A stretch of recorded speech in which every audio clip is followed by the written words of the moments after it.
بسم الله الرحمن الرحيم الحمد لله رب العالمين والصلاة والسلام على سيد الأنبياء والمرسلين محمد وآله وصحبه أجمعين أما بعد وعن أبي عبد الله جابر بن عبد الله رضي الله عنهما قال بعثنا رسول الله صلى الله عليه وسلم وأمر علينا أبا عبيدة رضي الله عنه نتلقى عيرا لقريش وزودنا جرابا من تمر لم يجد لنا غيره فكان أبو عبيدة يعطينا تمرة فقيل كيف كنتم تصنعون بها قال نمصها كما يمص الصبي ثم نشرب عليها من الماء فتكفينا يومنا إلى الليل وكنا نضرب بعصينا الخبث ثم نبله بالماء فنأكله قال وانطلقنا على ساحل البحر فرفع لنا على ساحل البحر كهيئة الكسيب الضخم فأتيناه فإذا هي دابة تدعى العنبر فقال أبو عبيدة ميتة ثم قال لا بل نحن رسل رسول الله صلى الله عليه وسلم وفي سبيل الله وقد اضطررتم فكلوا فأقمنا عليه شهرا ونحن 300 حتى سمنا ولقد رأيتنا نغترف من وقب عينه بالقلال الدهن ونقطع منه الفدر كالثور أو كقدر الثور ولقد أخذ منا أبو عبيدة 13 رجلا فأقعدهم في وقب عينه وأخذ زلعا من أضلاعه فأقامها ثم رحل أعظم بعير معنا فمر من تحتها وتزودنا من لحمه وشائق فلما قدمنا المدينة أتينا رسول الله صلى الله عليه وسلم فذكرنا ذلك له فقال هو رزق أخرجه الله لكم فهل معكم من لحمه شيء فتطعمون فأرسلنا إلى رسول الله صلى الله عليه وسلم منه فأكله رواه مسلم. عزیز بزرگو، حدیث کے درس میں جو باب چل رہا ہے وہ باب یہ ہے کہ بھوک برداشت کرنا اور زندگی سادہ ہونے پر اللہ کی طرف سے کیا انعامات ملتے ہیں اور اس کی فضیلت کیا ہے، وہ باب چل رہا ہے. اسی باب کی یہ ایک حدیث، بڑی حدیث ہے، وہ حدیث میں نے پڑھی ہے. اس حدیث کا ترجمہ اور انشاءاللہ اس کے بعد تشریح کو ہم سمجھتے ہیں. حضرت جابر بن عبداللہ رضی اللہ عنہ فرماتے ہیں کہ ایک مرتبہ نبی کریم صلی اللہ علیہ وسلم نے ہم صحابہ کا ایک لشکر بھیجا. حضور نے کسی جانب صحابہ کے لشکر کو بھیجا اور حضرت ابو عبیدہ بن جراح رضی اللہ عنہ کو ہمارا امیر بنایا. آپ نے ہمیں قریش کے ایک قافلے کی ٹوہ لگانے کے لیے بھیجا تھا اور توشے کے لیے آپ نے ہمیں چمڑے کی ایک تھیلی دی جس میں کھجوریں بھری ہوئی تھی اور کوئی چیز توشے کے طور پر دینے کے لیے تھی ہی نہیں، بس یہ کھجوریں بھری ہوئی ایک تھیلی دے دی کہ بھئی یہ توشہ. حضرت جابر بن عبداللہ فرماتے ہیں کہ حضرت ابو عبیدہ رضی اللہ عنہ ہم میں سے ہر ایک کو روزانہ ایک ایک کھجور دیتے تھے. کسی نے پوچھا کہ اس ایک کھجور کا کیا کرتے تھے؟ روز ایک کھجور ملتی تھی تو اس کا کیا کرتے تھے؟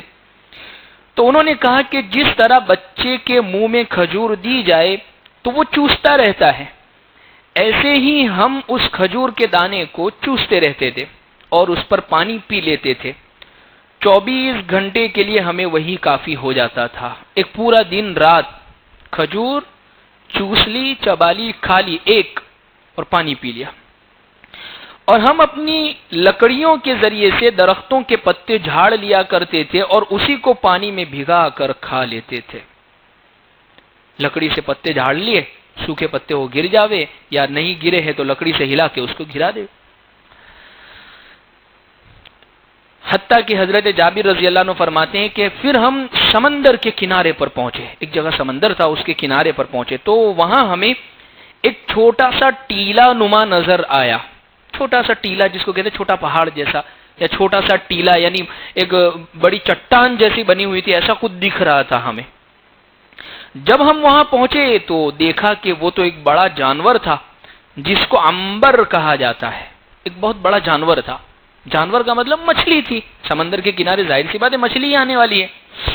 تو وہ تھی, وہ کنارے پر پڑی ہوئی تھی. حضرت ابو عبیدہ رضی اللہ عنہ نے پہلے تو کہا یہ کوئی مردار جانور ہے, پھر فرمایا نہیں بلکہ یہ تو سمندری مچھلی ہے, اور ہم اللہ کے راستے میں نبی کریم صلی اللہ علیہ وسلم کے بھیجے ہوئے ہیں, اور ویسے بھی مجبوری کی حالت میں ہے جس میں مردار کھانا جائز ہے, اس لیے کھاؤ. چنانچہ ہم نے 1 مہینے وہاں قیام کیا اور ہم 300 آدمی تھے. ہم اسی کو کھاتے رہے یہاں تک کہ اس کو کھانے کی وجہ سے ہم موٹے ہو گئے.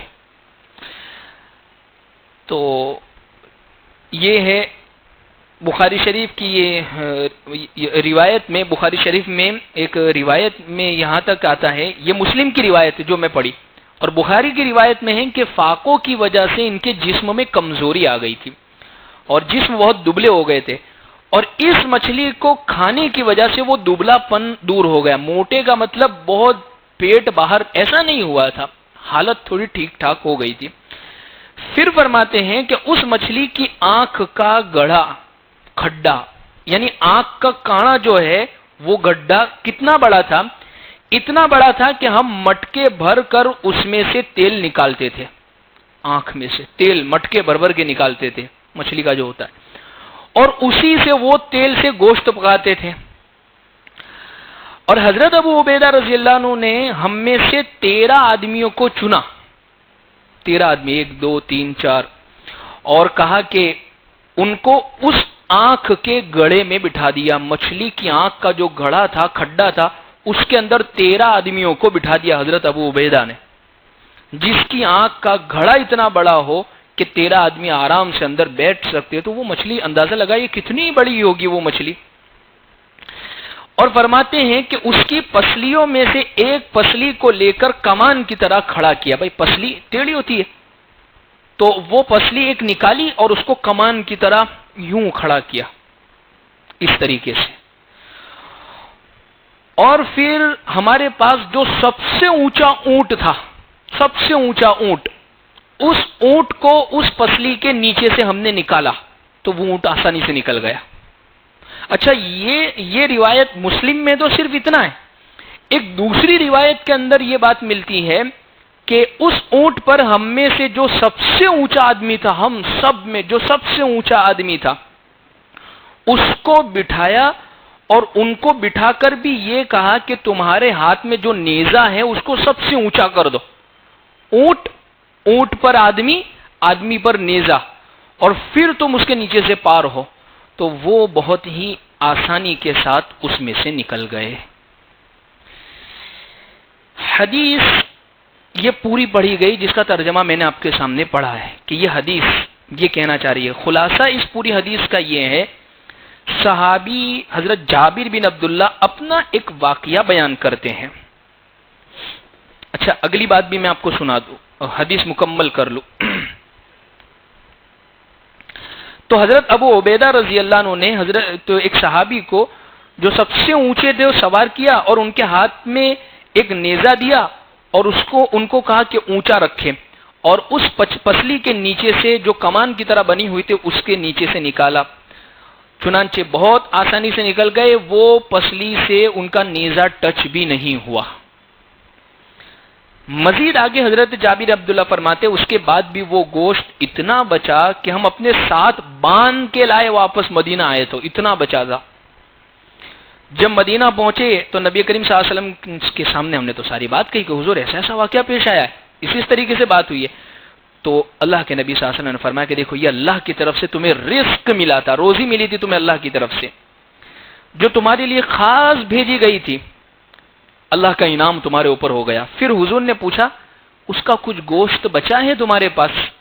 تو حضرت جابر فرماتے ہیں کہ ہاں حضور بچا ہے. تو حضرت جابر فرماتے ہیں کہ ہم نے وہ گوشت نبی کریم صلی اللہ علیہ وسلم کی خدمت میں پیش کیا تو حضور نے بھی وہ گوشت تناول فرمایا, حضور نے بھی وہ گوشت کھایا. یہ پوری حدیث جس حدیث میں صحابہ کے سفر کا ایک واقعہ بیان کیا ہے اور اس واقعے کے اندر چند چیزیں ان کے ساتھ پیش آئی ہے، لیکن پورے واقعہ جو لایا گیا ہے اس جگہ کے اوپر صرف اس لیے کہ صحابہ کی بھوک کی حالت کیا تھی، کہ صحابہ کی بھوک کی حالت یہ تھی، مدینہ سے نکلے ہیں تو ایک تھیلی کھجور سے بھری ہوئی تھی صرف ان کے پاس، اور روزانہ امیر صاحب ایک ایک کھجور دے دیتے تھے کہ بھائی چبا لو، چوس لو اس کو، بس اس کے لیے یہ حدیث لائی گئی ہے۔ اب اس حدیث سے سبق کیا ملتے ہیں وہ بڑے ہی سننے کے قابل ہے، عبرت جو اس حدیث سے ملتی ہے وہ بڑی ہی سننے کے قابل ہے۔ کیا فرمایا اس حدیث میں؟ سب سے پہلی بات، حضرت جابر بن عبداللہ رضی اللہ عنہ فرماتے ہیں کہ اللہ کے رسول صلی اللہ علیہ وسلم نے ہم کو بھیجا ایک جگہ، وَأَمَّرَ عَلَيْنَا أَبَا عُبَیدہ، حضرت ابو عبیدہ رضی اللہ عنہ کو ہم پر امیر بنایا۔ کون ہے ابو عبیدہ رضی اللہ عنہ؟ حضرت ابو عبیدہ رضی اللہ عنہ کی شخصیت کون ہے؟ دیکھیے حضرت ابو عبیدہ رضی اللہ عنہ، ان کا دراصل نام حضرت عامر بن عبداللہ ہے۔ اکثر صحابہ میں آپ دیکھیں گے ابو بکر، ابو ہریرہ، ابو دجانہ، تو یہ ان کی کنیت ہے، یعنی ان کے بیٹے کی طرف نسبت کر کے ان کے ساتھ جوڑ دیا کہ یہ فلاں کے والد ہے، فلاں کے ابا ہے، یا کوئی ان کے ساتھ واقعہ پیش آیا اس کے ساتھ جوڑ کے ان کے ساتھ اب کہ یہ ان کے ابا یعنی ان کے بڑے، وہ لگا دیا گیا لقب، لیکن اصل نام ان کا کوئی اور ہے۔ جیسے حضرت ابو عبیدہ رضی اللہ عنہ، ان کا نام ہے عامر بن عبداللہ، اور یہ ان خوش نصیب صحابہ میں ہیں جو 10 صحابہ پہلے جو ایمان لائے تھے ان میں حضرت ابو عبیدہ بھی ہے۔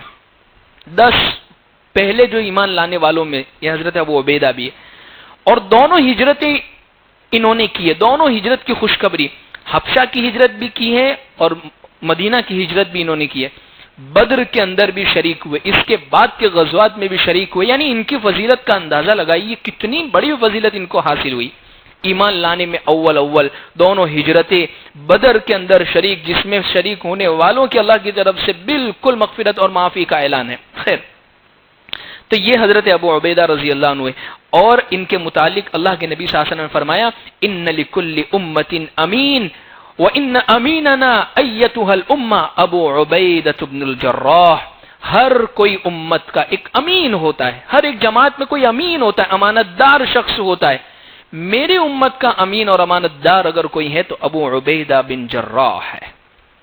اس لیے غزوہ احد کے موقع پر اللہ کے نبی صلی اللہ علیہ وسلم کے سر میں کھود جو ہوتی ہے لوہے کی ٹوپی وہ گھس گئی تھی اندر، کڑیاں اس کی، اور سر آپ کا زخمی ہو گیا تھا، تو اس موقع پر وہ کھود کو اور وہ جو کڑیاں اندر گھس گئی تھی اپنے دانت سے کھینچ کے جن صحابی نے نکالی تھی وہ حضرت ابو عبیدہ رضی اللہ عنہ۔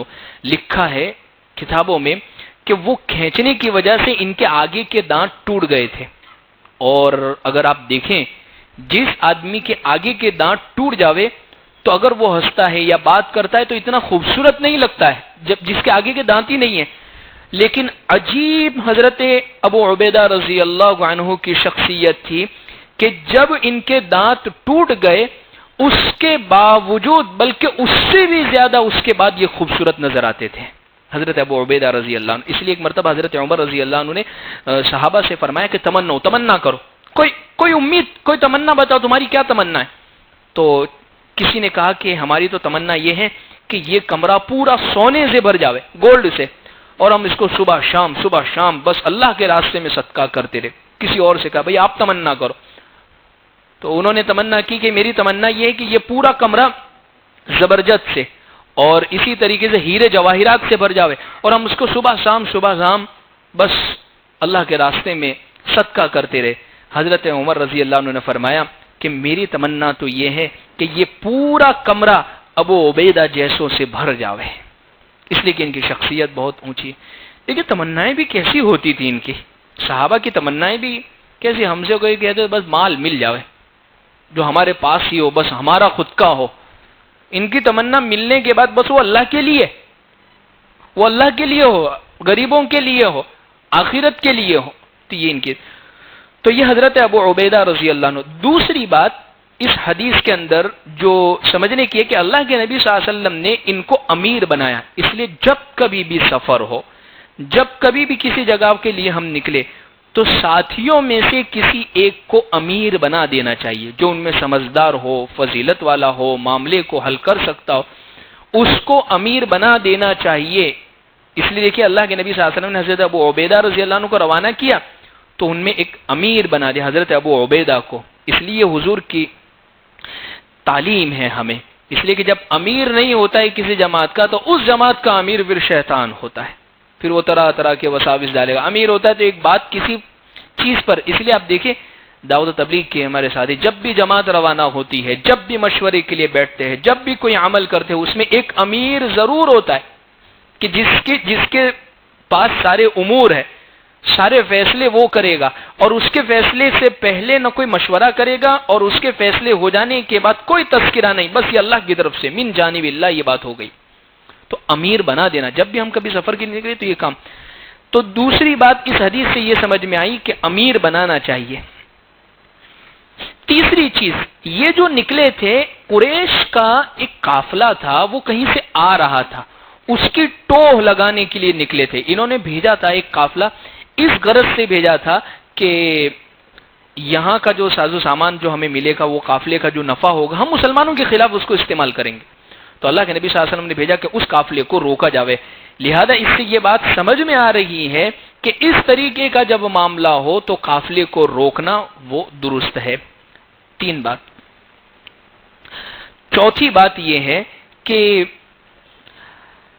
اس حدیث کے اندر صحابی جب بیان کر رہے ہیں کہ اللہ کے نبی صلی اللہ علیہ وسلم نے ہمیں ایک کھجور کی تھیلی دے دی تھی، تو سوال کرنے والے سوال کرے کیف تصنعون بها، کیا کرتے تھے تم؟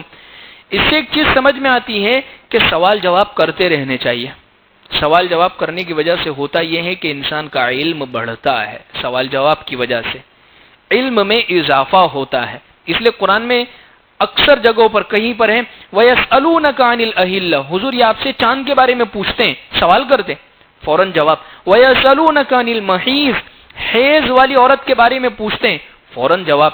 تو سوال جواب کرتے رہنا چاہیے۔ اس حدیث سے ایک بات یہ بھی سمجھ میں آئی۔ اگلی بات جو اس حدیث میں بیان ہوئی ہے وہ یہ ہے کہ دیکھیے یہ جو صحابی تھے انہوں نے اپنا جو توشہ تھا وہ سارا کے سارا ایک ساتھ میں رکھا تھا، ایک ساتھ میں تقسیم کر دیتے تھے، یا اور کوئی دوسری چیز ہوتی تھی، یا آگے چل کے یہ جو کھانا ہی کھا رہے ہیں تو سب ساتھ میں پکاتے تھے، ساتھ میں کھاتے تھے۔ علماء نے اس کی وجہ سے یہ بات لکھی ہے کہ ساتھ میں کھانے کے اندر ساتھی ہے ایک سفر کے، یا اسی طریقے سے گروپ ہے، یا اسی طریقے سے کسی جگہ پر جا رہے چند لوگ مل گئے تو ساتھ کے کھانے کے اندر اللہ نے برکت کا وعدہ کیا ہے۔ اس لیے تو فرمایا کہ طعام الواحد یکفی الاثنین، بعض مرتبہ ایک کا کھانا دو کو کافی ہو جاتا ہے ساتھ میں بیٹھنے کی وجہ سے، دو کا کھانا تین کو کافی ہو جاتا ہے ساتھ میں، اور وہی کھانا الگ الگ لے کر اگر کھانے لگ جائیں تو برکت اس میں سے ختم ہو جاتی ہے، وہ کم ہی لگتا ہے، پھر روزانہ پکاتے ہی رہو وہ بڑھتا ہی رہے گا کہ بھئی اتنا پکایا پھر بھی ساتھ میں نہ کھانے کی وجہ سے یہ برکتی ہوتی ہے۔ اسی طریقے سے اس حدیث کے اندر ایک اور بات جو خاص طور پر جو سمجھنے کی ہے وہ یہ ہے کہ دیکھیں یہ صحابہ کرام کے پاس کیا تھا، ایک کھجور کی تھیلی تھی، لیکن جب یہ پہنچے ہیں اس جگہ کے اوپر تو اللہ رب العزت نے ان کے لیے ایسی خوبصورت ڈش اور اتنا بہترین کھانے کا انتظام کیا جو ان کو تصور میں بھی نہیں ہوگا۔ اس سے یہ بات سمجھ میں آتی ہے کہ جو اللہ پر توکل کرتے ہیں، اللہ کی ذات پر بھروسہ کرتے ہیں، اللہ ان کو ایسی جگہ سے روزی عطا فرماتے جس کا بندے کو گمان نہیں ہوتا ہے۔ اب دیکھیے یہاں پر کوئی چانسز تھے کہ کچھ ملے گا، پورے ظاہر سی بات ہے کوئی نانی کے گھر تھوڑی جا رہی ہے کہ وہاں جانے کے بعد ڈشیں بنے گی اور کھانا کھائیں گے وہاں جانے کے بعد یہ سب، یا کوئی سسرال میں تھوڑی جا رہی ہے کہ وہاں جمائی کو بہت اچھے طریقے سے رکھا جائے گا۔ یہ سارے کے سارے تو جا رہے وہ ایک قافلہ روکنے کے لیے جو قریش کا کافر روکا تھا، اور وہاں جانے کے بعد یہ جو توشہ جو تھیلا ملا ہے بس اسی کو لے جانا ہے۔ اور اگر سامان ظاہر سی بات ہے کہ پیسے یا سامان دوسری چیز ساتھ میں ہوتی تو وہ وہیں سے لے کے نہیں چلتے ساری کی ساری چیزیں ساتھ میں۔ اندازہ اس سے یہ بات ہو رہی ہے، اس سے یہ چیز سمجھ میں آ رہی ہے عزیز بزرگوں کہ ان کے پاس تھا کچھ بھی نہیں، کوئی بھی چیز ان کے پاس نہیں تھی۔ تو الغرض اللہ رب العزت نے ان کے لیے یہ روزی کا انتظام کر دیا ہے، اس چیز کی روزی کا انتظام. اس لیے قرآن میں فرمایا کہ اگر تم اللہ کی ذات پر توکل کرو گے، بھروسہ کرو گے، ویسا بھروسہ جیسا اللہ پر بھروسہ کرنے کا حق ہے، تو اللہ ایسے روزی عطا فرمائیں گے جیسے پرندوں کو دیتے ہیں. تغدو خماسا وتروح بطانا، صبح خالی پیٹ نکلتے ہیں گھونسلوں سے، شام کو سب کے سب بھرے ہوئے پیٹ کے پہنچتے ہیں. تو یہ اللہ پر توکل کی بات ہے. تو الغرض اس حدیث سے ایک بات مزید یہ بھی سمجھ میں آتی ہے کہ اللہ پر توکل کرنے والے کبھی بھی بھوکے نہیں رہتے ہیں. مزید اس حدیث کے اندر جو بات بڑی اہم ہے، وہ سمجھنے کے قابل ہے، وہ یہ ہے کہ دیکھیے ایک سوال آپ کے ذہن میں قائم کروں کہ دیکھیے یہ صحابہ کرام اس سفر میں کیا کر رہے ہیں کہ مچھلی ملی، مچھلی سے کھا رہے ہیں، پکا بھی رہے ہیں، لیکن وہ اس کی جو ہڈی، جو پسلی جو نکلی تھی، اس کو کھڑا کیا، راؤنڈ میں بنایا، پھر ایک بہت لمبا چوڑا جو آدمی تھے یا اونٹ تھا، ان کو وہاں سے گزارا، ان کو یہاں سے بٹھا رہے ہیں، نکال رہے. تو یہ چیز ابس میں تو داخل نہیں ہوگی، بیکار کام میں کہ فالتو میں یہ وقت ضائع کر رہے ہیں. ایک سوال قائم ہوگا کہ حدیث میں تو حضور نے فرمایا کہ کل شیء یلہو بہ الرجل باطل، ہر وہ کھیل جس کی وجہ سے انسان غفلت میں پڑ جاوے، غافل ہو جاوے، تو وہ باطل ہے. تو یہ جو کھیل ہے اور یہ جو صحابہ کرام جو عمل کر رہے ہیں، تو کیا یہ کھیل میں اور ایسی چیز میں داخل نہیں ہوگا؟ نہیں، یہ عبث اور بیکار کام میں داخل نہیں ہے، یہ جائز ہے، یہ درست ہے. وجہ اس کی یہ ہے کہ اس کی وجہ سے جب یہ کر رہے ہوں گے تو اس موقع پر بہت سو کی انرجی خرچ ہو رہی ہوگی. دوسری بات، اللہ کی اتنی بڑی مخلوق کا اندازہ ہمیں ہوا کہ کتنی بڑی مخلوق صحابہ اس زمانے میں اپنی نگاہ سے دیکھ کر آئے، حضور کو بیان کر رہے ہیں، اور حضور سے بیان کرنے کے بعد ہم تک یہ حدیث پہنچ رہی ہے، تو ہمیں علم ہو رہا ہے کہ اللہ کی کتنی بڑی مخلوق ہے. اور حقیقت میں یہ جو مچھلی تھی، عنبر جو مچھلی تھی، یہ ویل مچھی جیسی ہوتی ہے، ویل، اس کی طرح کی یہ مچھلی تھی، ویل مچھی کی طرح کی. اور دیکھیے اللہ نے ویل مچھلی جو بنائی ہے کتنی بڑی ہوتی ہے، جس کی آواز جب وہ بولتی ہے، ایک مخصوص قسم کی اس کی ایک آواز ہوتی ہے، کئی ہزاروں کلومیٹر تک اس کی آواز پہنچتی ہے. اس کا بچہ جو پیدا ہوا ہے وہ روزانہ کا 4000 لیٹر کے قریب، 300 لیٹر کے قریب یا 500 لیٹر کے قریب تو دودھ پی جاتا ہے پیدا ہونے والا بچہ. اس کی خوراک کیا ہونی چاہیے ویل مچھلی کی؟ بڑے بڑے جہازوں کو نگل جاوے. لیکن کھاتی کیا ہے؟ وہ جھینگا کھاتی ہے، چھوٹے چھوٹے 4000 جھینگا وہ روزانہ کے کھاتی ہے. اللہ اس کو روزانہ وہ چیز کھلاتے ہیں. وہ تو کمانے نہیں گئی ہے، وہ تو مشقت اٹھانے نہیں گئی ہے، اللہ روزی کا انتظام کرتا ہے. تو میں بات تو یہ ذکر کر رہا ہوں، تو کیا یہ ٹائم پاس کرنے میں داخل نہیں ہوگا؟ نہیں، یہ ٹائم پاس کرنے کے اندر داخل نہیں ہے.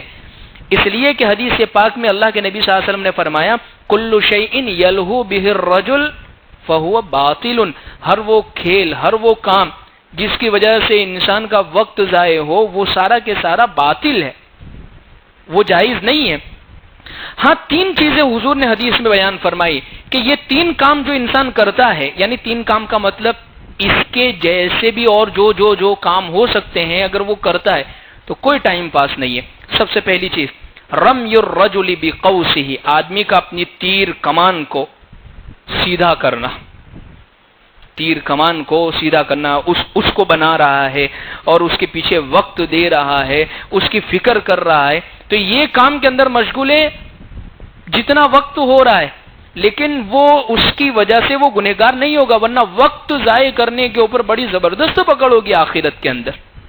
تو پہلا کام تو یہ. دوسرا کام وتادیبہ فرسہ، آدمی اپنے گھوڑے کے پیچھے وقت لگا رہا ہے، گھوڑے پہ بیٹھ کر گھوڑ سواری کر رہا ہے، گھوڑے کے بیٹھ کر جا رہا ہے، گھوڑے کی کبھی زین بنا رہا ہے، گھوڑے کو کبھی نہلا رہا ہے. تو یہ ساری چیزیں ٹائم ضائع کرنے کے اندر داخل نہیں ہوگی. اس لیے کبھی گھومنے پھرنے کی جگہوں پر جاوے تو صرف نکی لیک پر جا کر نہیں بیٹھ جاوے، جانے کے بعد پھر گھوڑے سواری بھی کرے، اس نیت سے کہ اس کے اوپر بھی اللہ نے ثواب کا وعدہ رکھا ہے. تو اس چیز کے اوپر بھی اللہ رب العزت نے ثواب کا وعدہ رکھا ہے، اس لیے کہ یہ فالتو ٹائم پاس میں داخل نہیں ہوگی۔ اور تیسری بات کہ جو ٹائم پاس نہیں ہے، چاہے جتنا بھی پاس کر لو، اس میں ملاعبۃ الرجل باہلی، آدمی کا اپنی بیوی کے ساتھ بیٹھ کے ٹائم گزارنا۔ ایسے ہی بیٹھے بس باتیں کر، کوئی کام نہیں، بس آپ کے ساتھ بیٹھے، بیٹھنے کے لیے کیسے بیٹھے، موبائل سب سائڈ میں، بس آپ بولتی جاؤ کیا ہوا آج، امی کی بات ہاں سناؤ، پیٹ بھر کے سناؤ، کیا کہنا چاہتا امی یہ کرتی ہے، بالکل ٹائم پاس والی بات ساری کی ساری کہہ دو، سوٹ سیا ہے، ہاں بہت اچھا سیا ہے آپ نے، بہت بہترین سیا ہے، تو یہ سب چیزیں ٹائم پاس میں داخل نہیں ہوگی۔ تو اس لیے کہ بلکہ حدیث میں ایک واقعہ اللہ کے نبی صلی اللہ علیہ وسلم کا ملتا ہے کہ امی عائشہ رضی اللہ عنہ پیارے آقا صلی اللہ علیہ وسلم کے پاس بیٹھی اور حضور کو 11 عورتوں کی کہانی سنا رہی ہے کہ حضور دیکھیے 11 عورتوں کا قصہ ہے، ایک عورت نے، اس کا خاوند اس کا شوہر ایسا تھا، پھر دوسری کا ایسا تھا، پھر تیسری کا ایسا تھا، چوتھی کا، 11 عورتوں کا پورا قصہ سنایا اور حضور سارا کے سارا بیٹھ کر سنتے رہے۔ یہ نہیں فرمائے گی کیا ٹائم پاس لگا رکھا ہے۔ دیکھیے ہمیں دین سمجھایا کہ اس میں دین ہے، اپنے گھر والوں کو ٹائم دینا اور ٹائم میں بھی کوالٹی ٹائم دیوے۔ ہاں ہاں سن رہے ہو نہیں، ہاں بول، یہ نہیں، کوالٹی ٹائم دینے کا مطلب سب چیز، بزنس، کاروبار، دوست سب سائیڈ میں، موبائل سب رکھ دیے، اب بس آپ ہی بولو، اب ہم آپ کے ہی ہیں، اب بس آپ بولتی ہی جاؤ۔ تو اس لیے ایسا ٹائم دے، اللہ کے نبی صلی اللہ علیہ وسلم پوری بات سنتے رہے۔ اور 11ویں عورت کی جب کہانی سنائی امی عائشہ نے کہ وہ آخری جو شوہر تھا بہت محبت کرتا تھا، بیوی بھی اس سے بہت محبت کری، لیکن اس نے طلاق دے دی۔ امی عائشہ سے حضور نے فرمایا عائشہ اس نے تو طلاق دے دی، میں تجھے نہیں چھوڑوں گا، میں تجھے طلاق نہیں دوں گا، میں تجھ سے بڑی محبت کرتا ہوں۔ تو اس لیے اس سے یہ بات علماء نے یہ بات لکھی ہے، اس لیے بیوی کے ساتھ جتنا بھی وقت گزار لیا، راؤنڈ میں لے گئے، پھرانے لے گئے، تو کوئی حرج نہیں، کبھی وہ کہے نا کہ لے جا رہا اور راؤنڈ میں تو لے کے چلے جانے کا کوئی حرج کی بات نہیں، یہ گناہ نہیں ہوگا، یہ نافرمانی نہیں ہوگی، یہ ٹائم پاس کرنا نہیں ہوگا۔ تو الغرض اس لیے شیخ حنیف صاحب نے ان کی جب شادی ہوئی تھی تو ان کے بزرگ حضرت، نام ذہن سے نکل گیا، ان کے پاس آئے اور کہنے لگے حضرت میری شادی ہو گئی ہے۔ شیخ حنیف صاحب جو آج گجرات کے شیخ الحدیث ہے، مطلب یعنی نوجوان شیخ الحدیث ہے اور گجرات کو فخر ہے ان کے اوپر، تو ان کو ان کے بزرگ نے 300 روپے دیے اس زمان میں کہ بیٹا یہ بیٹی کو لے جانا باہر، اپنی بیوی کو گھمانے کے لیے لے جانا، صرف یہ پیسے اسی میں خرچ کرنا، لیکن ساتھ میں عورت بھی خیال رکھے پھر اس چیز کا۔ اس میں خیال رکھنے کا مطلب فی الفضول خرچی کے اندر بہت زیادہ نہ لگا دے پھر پیسے، کہ بس پھرنے میں ہی جا رہے ہیں پیسے، پھرنے میں ہی جا رہے ہیں، پھرنے میں ہی جا رہے ہیں، اور گھر پہ فاقے ہو رہے ہیں۔ یہ کیا ہوا، ختم ہو گئے، پھر کیا ہے نا وہاں پہ تو ختم ہو گئے، تو اب فاقے، اب قرض، اب یہ وہ، تو پورا مینج کر کے کرے معاملہ۔ تو الغرض اس حدیث کے اندر یہ بات ذکر کی، اس لیے دیکھیں یہ جو زمانہ چل رہا ہے، ہر انسان کو کچھ نہ کچھ تھوڑے ٹائم بعد انٹرٹینمنٹ چاہیے۔ یار اس سے تو ٹائم پاس نہیں ہوتا، یہ کیا ہے رکھے دن کتاب پڑھے نا، پھر ٹائم کچھ انٹرٹینمنٹ تو کچھ نوا تو ہونا چاہیے نا۔ حضور نے بتایا ہے سارا انٹرٹینمنٹ، ایسا نہیں ہے کہ اسلام رہبانیت والا دین ہے، جیسے دوسرے مذہب کے اندر کیسا ہے کہ اگر تم دین کے ہو گئے تو پھر دین کے ہی ہو گئے، اب تمہیں نہ شادی کر سکتے ہو، نہ اچھا کھانا کھا سکتے ہو، نہ اچھے کپڑے پہن سکتے ہو، نہ بچے، بس وہ اب تم بس سنیاس جوگی بن جاؤ بس۔ اسلام اس چیز کی تعلیم نہیں دیتا، قرآن کہہ رہا ہے لا رہبان، حدیث میں لا رہبانیت فی الاسلام میں رہبانیت ہے ہی نہیں۔ اللہ کے نبی صلی اللہ علیہ وسلم گھر میں آتے تو ایسے گھوڑے بن جاتے، حضرت حسن حسین بیٹھے ہوئے، حضرت عمر آ رہے، او نعم المطیۃ مطیۃکما، او کتنی اچھی تمہاری سواری ہے دونوں شہزادوں، تمہاری سواری کتنی اچھی۔ حضور فرمائے صرف سواری اچھی نہیں ہے، اس کے سوار بھی بہت اچھے، جنت کے شہزادے ہیں یہ تو یہ سارا کچھ گھر میں ہو رہا ہے، یہ سب کچھ باتیں ہو رہی ہے۔ یہ دین ہمیں اللہ کے نبی صلی اللہ علیہ وسلم، اللہ نے جو ہمیں یہ نعمت دی ہے دین اسلام کی اور پیارے آقا صلی اللہ علیہ وسلم کی امت میں آنے کی، یہ بہت بڑی نعمت، بہت بڑی نعمت ہے۔ ہر وہ عمل جو شریعت کا تھا حضور نے کر کے بتایا ہے امت کو۔ بیوی کے ساتھ رہنا کیسے ہے آپ نے رہ کر بتایا، ایسے ان سے بات کی جاتی ہے۔ یہی واقعہ کہ تین چیزیں یہ آپس میں داخل نہیں ہوگی، تین چیزیں بیکار. اللہ کے نبی صلی اللہ علیہ وسلم ایک مرتبہ امی عائشہ رضی اللہ عنہ کے ساتھ تھے سفر کے اندر، صحابہ کرام کا قافلہ بالکل آگے نکل گیا، آگے پیچھے کوئی نہیں تھا. تو امی عائشہ سے کہنے لگے عائشہ ایک ریس ہو جاوے، ایک دوڑ ہو جاوے ہم دونوں میں، ریس دوڑ کہ بھاگتے ہیں اپنے دونوں، کون پہلے پہنچتا ہے. مفتی صاحب اپنی بیوی کو لے کے بھاگے تو بے یار یہ مفتی ہے. لیکن شریعت ہمیں بتائی ہے، شریعت ہمیں دکھائی ہے، اللہ کے نبی صلی اللہ علیہ وسلم یہ دین ہے ہمارا، یہ دین ہے، یہ ہے شریعت کا مزاج.